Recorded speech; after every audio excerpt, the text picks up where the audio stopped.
اے کملی میں لپٹنے والے، رات کو قیام کیا کرو مگر تھوڑی سی رات، یعنی نصف رات یا اس سے کچھ کم قیام کرو یا کچھ زیادہ، اور قرآن کو اچھی طرح ٹھہر ٹھہر کر پڑھا کرو۔ ہم ان قریب تم پر ایک بھاری فرمان نازل کریں گے۔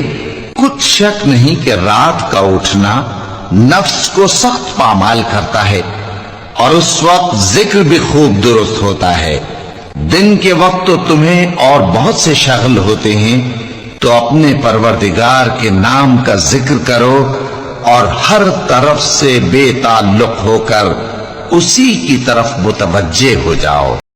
جس دن زمین اور پہاڑ کانپنے لگیں اور پہاڑ ایسے بھربھرے ہو جائیں گے جیسے ریت کے ٹیلے، اے اہل مکہ، جس طرح ہم نے فرعون کے پاس موسیٰ کو پیغمبر بنا کر بھیجا تھا، اسی طرح تمہارے پاس بھی محمد صلی اللہ علیہ وآلہ وسلم ایک رسول بھیجے ہیں جو تمہارے مقابلے میں گواہ ہوں گے۔ سو فرعون نے ہمارے پیغمبر کا کہا نہ مانا تو ہم نے اس کو بڑے دردناک انداز سے پکڑ لیا۔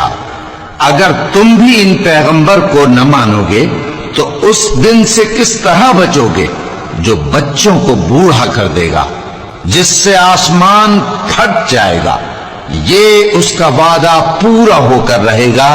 یہ قرآن تو نصیحت ہے، سو جو چاہے اپنے پروردگار تک پہنچنے کا راستہ اختیار۔ اے محمد صلی اللہ علیہ وآلہ وسلم، سورج کے ڈھلنے سے رات کے اندھیرے تک ظہر، عصر، مغرب، عشاء کی نمازیں اور صبح کو قرآن پڑھا کرو، کیونکہ صبح کے وقت قرآن کا پڑھنا فرشتوں کی حاضری کا موقع ہوتا ہے۔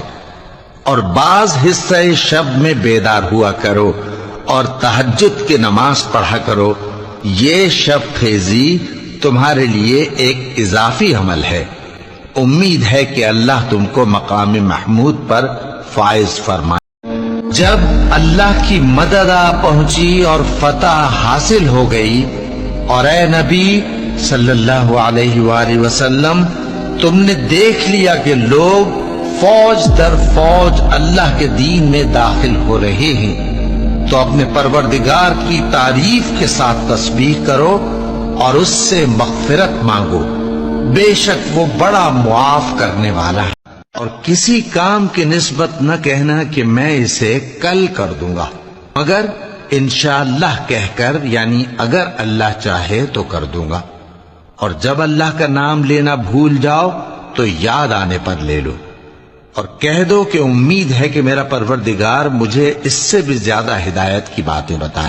لوگو، تمہاری شرارت کا وبال تمہاری ہی جانوں پر ہوگا۔ تم دنیا کی زندگی کے فائدے اٹھا لو، پھر تم کو ہمارے ہی پاس لوٹ کر آنا ہے۔ اس وقت ہم تم کو بتائیں گے جو کچھ تم کیا کرتے تھے۔